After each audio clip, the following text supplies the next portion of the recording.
చేశాడని, గుడ్డి వాళ్ళకు కళ్ళు ఇచ్చాడని, పక్షవాతం కలిగిన వాడు ఆయన ముట్టగానే లేచి నడిచాడని, రక్తస్రావంతో ఉన్న స్త్రీ ఆయనను ముట్టగానే రక్తస్రావం ఆగిపోయినదని, చెవిటి వారు విన్నారని, మూగవాడు మాట్లాడాడని, దెయ్యం బట్టి సమాధులు వెంట తిరుగుతున్నవాడు ఆ దెయ్యాలు పోగొచ్చుకొని ఇదిగో మనుషుల మధ్య కలిసిపోయాడని, జ్వరంతో బాధపడుతున్నవాడు విడిపించబడ్డారని, చనిపోయిన లాజరు తిరిగి లేచాడని, నీటి మీద నడిచాడని, నీటిని ద్రాక్షరసముగా మార్చాడని, మనుషులందరూ ఆయనను పట్టుకొని సిలువ మోపించిన తర్వాత 3 మేకులలో సిలువ మీద వేలాడి అనేక గంటలు వేదన పడి రోగిసి కన్నీళ్లు కార్చి రక్తమును కార్చి ప్రాణము వదిలాడు అని, 3వ దినమున ఆ ప్రాణమును మరలా తిరిగి లేచాడు అని నేను పరిశుద్ధ గ్రంథాన్ని చదివినప్పుడు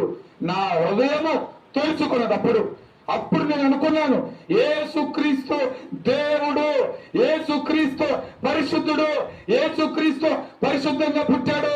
ఇప్పటి వరకు నేను చేస్తున్నది తప్పు, పాపము. నా పాపము పోవాలంటే ఇదిగో దేవుడు మాట్లాడుతున్నాడు, నా రక్తములో కడగబడితే, నేను దేవుణ్ణి కుమారుడని అంగీకరిస్తే నీకు నేను నిత్య జీవాన్ని ఇస్తాను. నేనే మార్గము, నేనే సత్యము, నేనే జీవము. నేను తప్ప పరలోక రాజ్యానికి మరొక దారి లేదు. హల్లెలూయా.